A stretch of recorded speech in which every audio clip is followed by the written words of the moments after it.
Hello guys, আসসালামু আলাইকুম। Welcome to Abdullah blogs. আজকের লাঞ্চ আমাদের জন্য অনেক স্পেশাল, কারণ আজকে আমাদের বাসায় মেহমান আছেন। আজকে স্পেশাল আইটেম হচ্ছে পোলাও, গরুর মাংস, মুরগের রোস্ট, দই আর সালাদ। আজকে আমাদের মেহমান হচ্ছেন কনা আন্টি অ্যান্ড লায়লা আন্টির ফ্যামিলির সদস্যগণ। এদিকে অপু ভাই, গুনগুন আপু আর ওনার হাজব্যান্ড আমাদের আজকের ভিআইপি গেস্ট। আর এইদিকে আছে আমাদের পরাচুর, আপনাদের সুপরিচিত মুখ। সে খুব মজা করে রোস্ট দিয়ে পোলাও খাচ্ছে। সো এদিকে আমিও বসে গেলাম, চাচিও খাচ্ছেন।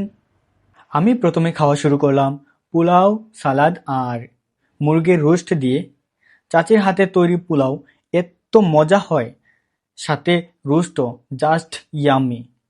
প্রশংসা করলেও কম হয়ে যাবে, এত ভালোবাসা দিয়ে রান্না করেন, সেটাই তার প্রমাণ। এখন আমি গরুর মাংস দিয়ে খাচ্ছি। অনেক জায়গায় আমার গরুর মাংস খাওয়া হয়েছে, কিন্তু চাচির হাতের রান্নার মতো কোনো জায়গায় আমি এই স্বাদ পাই নাই। আমার হাতের চাচির হাতের গরুর মাংস রান্নাটাই ওয়ান অফ দ্য বেস্ট। তো খুব মজা করে খাচ্ছি সবাই।